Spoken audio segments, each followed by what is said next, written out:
Welcome to Pokemon Gen 1.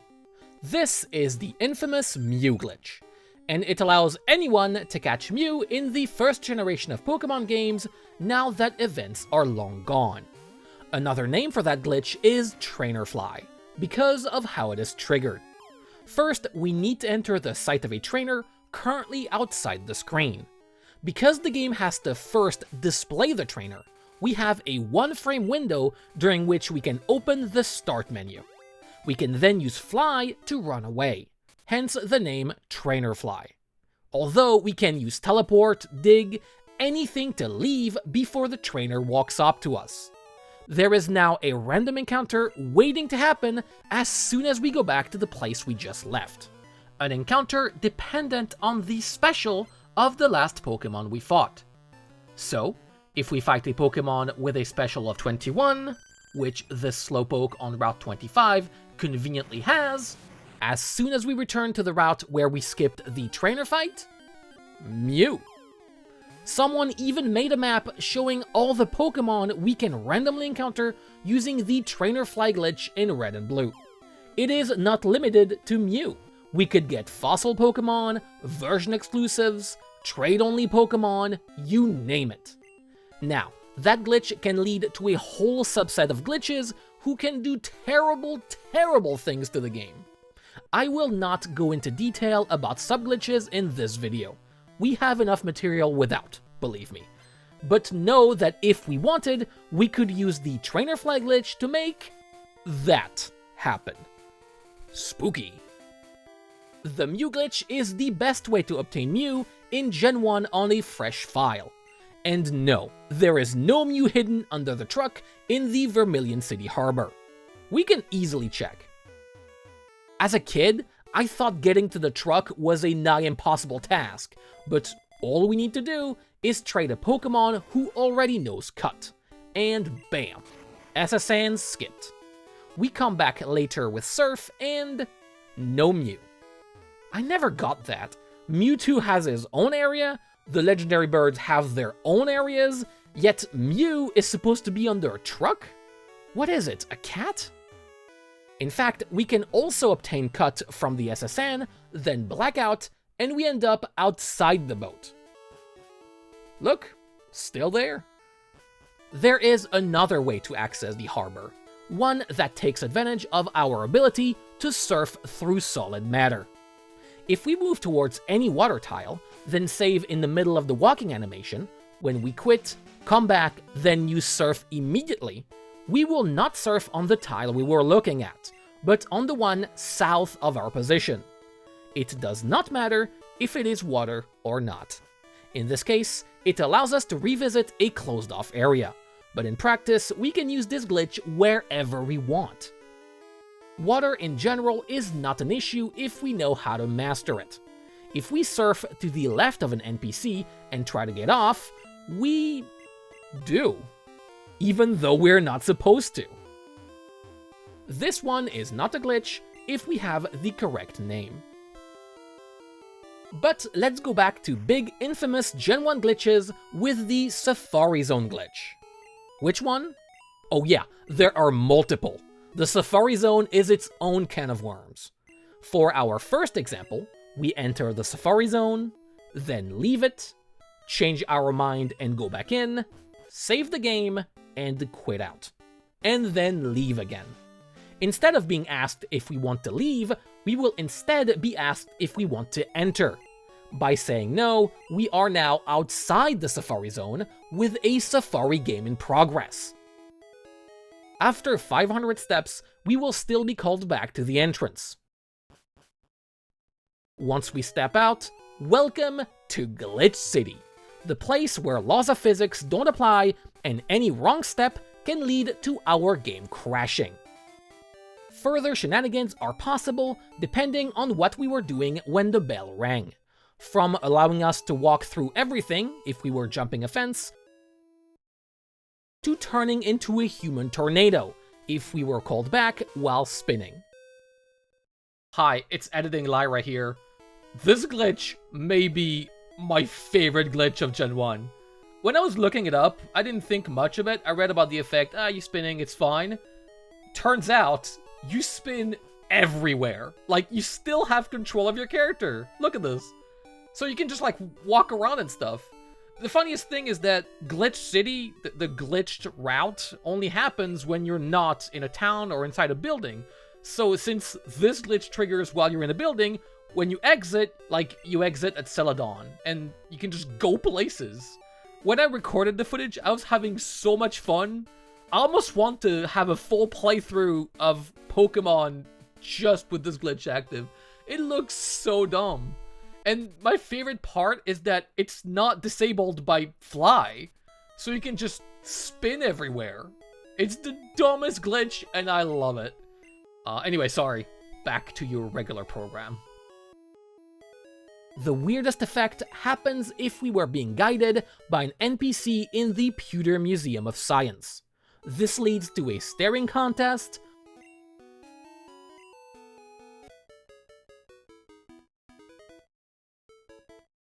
the world's luckiest fishing attempt,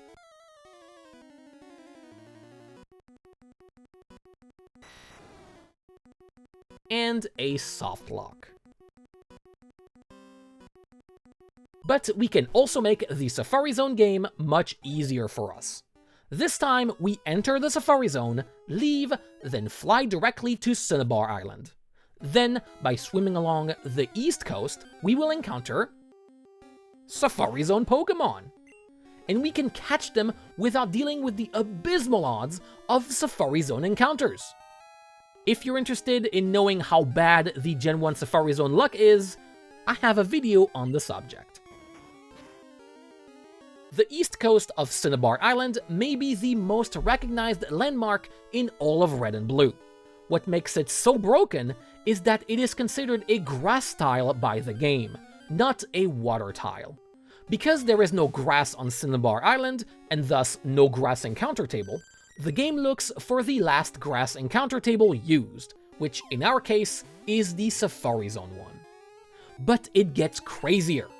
If, instead of the Safari Zone, we talk to the old man in Viridian City, the one who teaches us how to catch Pokemon, then immediately fly to Cinnabar Island, all hell breaks loose. Why is that? During the tutorial, the game temporarily changes our name to Old Man, in order for the text to make sense. To get our name back after the tutorial is done, it is stored in the space where grass encounter data is supposed to be. That's because this space is free, since there are no grass encounters in Viridian City. Remember how the Cinnabar Island coast reads our last grass encounter table used? That's right, the game uses our name as the encounter table. No wonder this is broken. Okay, these glitches are getting pretty crazy. How about we scale it back a bit and look at smaller stuff? Like, this sign on the cycling road cannot be read from below. Look, can read it. Can read it. Can't. While we're on the cycling road, do you know we can enter it without owning a bicycle? All we have to do is hold left when we are stopped by the guard. I guess we just ignore him?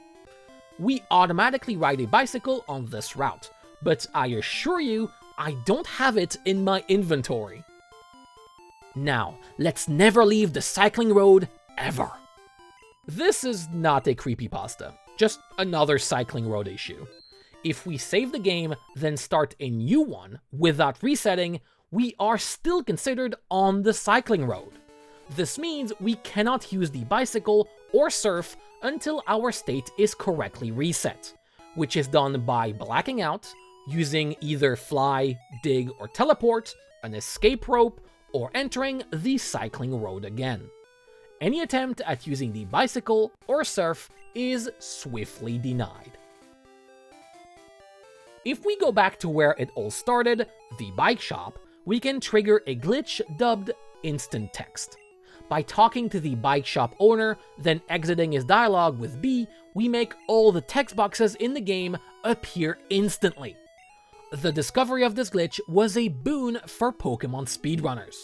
So was the discovery that in Viridian Forest, grass tiles with a flower at the bottom right do not trigger random encounters. We can walk here for hours, nothing will happen. Are you looking for more speed tech to play through the game as quickly as possible? How about living on the edge? When a Pokemon has low health, the game plays a loud beeping to let you know things are dire. Because of Game Boy hardware limitations, this sound prevents other sounds from being played. This leads to the speed of combat being significantly faster, as sounds are being skipped. This sound is stressful though. I'd rather have silence, which we can have. If we evolve a Pokemon during the final rival fight, the post-fight music will not play. Much better. One extra sound issue occurs when we fall down a hole while riding our ever-problematic bicycle. While we stop riding when we fall, the bike music doesn't stop. It turns our Victory Road trial into a happy time. While we're in a cave, can I mention how much better I like Repel in Gen 1? Contrary to every other Pokemon generation, in Red and Blue, you can override your current Repel with a new one. Also, Repels are not saved when you save your game and quit. No more jump scares when the text box pops up. To complete the Triforce of weird Repel behavior, changing directions counts as a step for the Repel counter, which is strange considering changing directions does not count as a step in the Safari Zone. On the topic of items, if we buff one of our moves with a PP up, then use either a Max Ether or Max Elixir, the item will always be used, even if our PP are maxed out. The game seemingly can't process the fact we have more PP than usual. Another wrongly coded item is the XP All, which doesn't split the experience gained properly. How it is supposed to work is give 50% of the combat experience to the active Pokemon, the ones who fought, then the remaining 50% to the rest of the team. What it does instead is split 50% of the experience between all the active Pokemon, then split experience equal to the experience gained to the rest of the team. Meaning if we have 2 active Pokemon, only 25% of the experience will be distributed to the split Pokemon. Also, the XP of KO'd Pokemon is not redistributed. Tough luck. Oh, by the way, can you believe I made an entire video on combat glitches and forgot to mention the biggest one of all? Critical hits use the base stat of both Pokemon in the calculations, meaning it ignores any buffs or debuffs from both attacker and defender. You can have critical hits deal less damage than normal moves. That's a lot of glitches. How about we step back and relax a bit?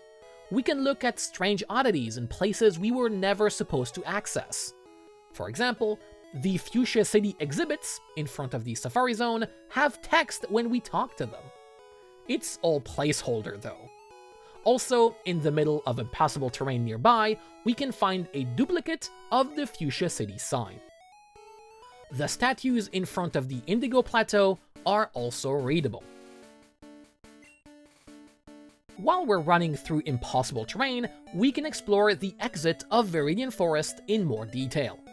Interestingly, it looks like there is no forest at all, like we just passed through one building, and that was it. The underground path between routes 5 and 6 has an extra area at the bottom, which is a remnant from development, where the path was longer and featured stairs in the middle. The final map is shorter, but the height was not properly updated, leading to this graphical issue. If we walk through the void in the Lance room, we can find the rival boss fight room in the same map. Funnily enough, this area is unused, as the rival room has its own map. It is interesting, because having several rooms on the same map is how the SSN cabins work. If we go even further in places we are not supposed to be, we can find unused walking animations, like for Giovanni, Koga, and the entirety of the Elite Four, and a bunch of terrain tiles, like cracked walls in the Cinnabar mansion or a computer directly in the Link trading room. But at this point, we're not in glitch territory anymore. So if you want to see more unused content, I'll have a link to the fantastic cutting room floor page in the description. While I'm at it, you can also find links to all the articles I have used to make this video. Speaking of link trading, the color used for the trading menu changes every time we look at a Pokemon sprite. The color is dependent on the Pokemon we looked at and its current HP. Honestly, I thought this was a feature, but considering it was fixed in yellow, I guess not. Alright, let's go back to the very beginning. Fresh new start, no issues whatsoever, and Pokemon are going through the main character. No, really, if you slow down, you can see the Pokemon don't go behind Red, they pass through. It's fine, we just start the game, play for a little bit, then go back to Oak to get 5 free Pokeballs. Did you catch that? That's right, this line of dialogue was written on top of the previous one. Okay, that is a very small issue. I must have run out of glitches at this point. You think so? How about 2 rivals that team up on us and freeze our game? There are 2 intended rival fights on Route 22.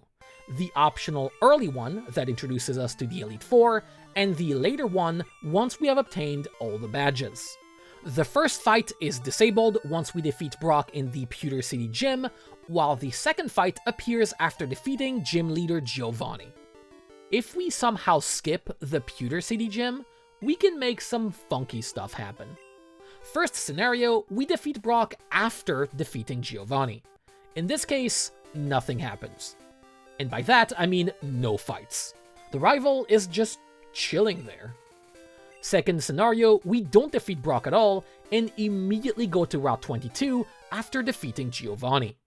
This time, once we enter Route 22, the first rival challenges us to a fight, then immediately talks to us like the fight just finished. Turns out, the fight is over, and he won by casting a spell that freezed us in place. There is nothing we can do. We are stuck. If we cheat and approach the fight from the left, we can see both rivals ready to team up on us. In this scenario, we have no choice but to go to Pewter Gym and defeat Brock instead of skipping the gym.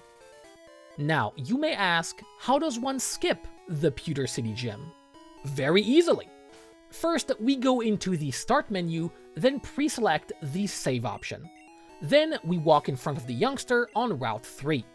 Once his dialogue is over, we cancel it with B, then immediately open the Start menu and save. After a quick restart, the youngster will still bring us to the gym, but if we go back to Route 4, he will have disappeared. All we have to do now is walk through the tile he used to occupy and Pewter Gym skipped. Note that we can also use that trick on the lower path.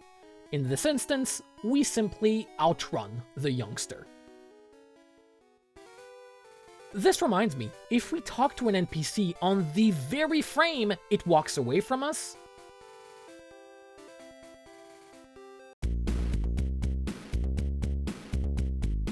remember how the coast tiles in Cinnabar Island were considered grass instead of water? Well, the bottom of gym statues are considered water, so we can surf or fish in them. Also, did you know Raichu had a secret second evolution? It doesn't, but the game mistakenly tells us it has evolved. How many schoolyard theories did that translation error generate? One true fact, though, is that the transition into battle is different depending on whether we are fighting a wild Pokemon or a trainer, whether we are inside a dungeon or not, and whether our opponent is at a higher level than us or not. I never noticed that. It's fine if you never noticed it either, because that mechanic is somewhat broken, as many dungeons are not actually recognized as dungeons, like the basement of Seafoam Islands, the power plant, and even the 9th, 10th, and 11th floor of the Sylph Company building. The other floors are fine, weirdly enough. Another consequence of maps not being properly ordered, we can use an escape rope or dig to escape the Pokemon fan club in Vermilion City or Bill's house.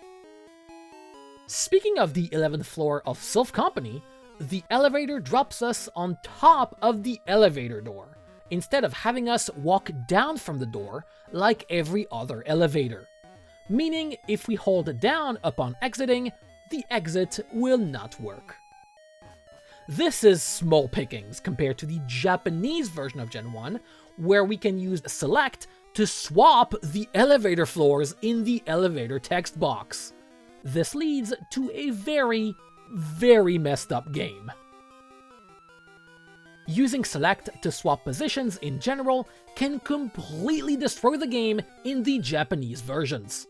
So much so that it brings with it its own subset of glitches, which I really can't get into. Just know that it is way too easy to trigger and can annihilate the laws governing Pokemon in seconds. The funniest part about Pokemon glitches is the knowledge that the English versions of Red and Blue are the patched games. Like, in Japanese Blue, we can interact with 2 hidden text boxes in Seafoam Islands that randomly break the game. There is no special condition to triggering these glitches.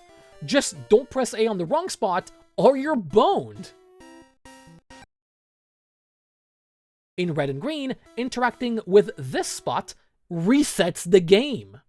What? Also, if we look through the binoculars in the Route 15 gate, Articuno sometimes sounds like Nidoking. Because why not at this point?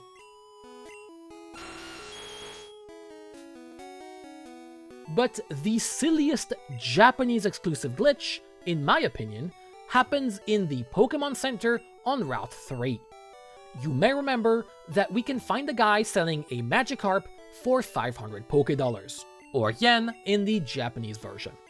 If we have a full party and a full box, he doesn't sell it to us. In the Japanese version, he also tells us we don't have enough space, yet happily takes the money anyway. Dude, I have given you like 1,000,000 yen. Where are my Magikarp? So, what have we learned? That glitches don't matter at all. Years of betas and early access games hitting the top of the charts have taught me one thing.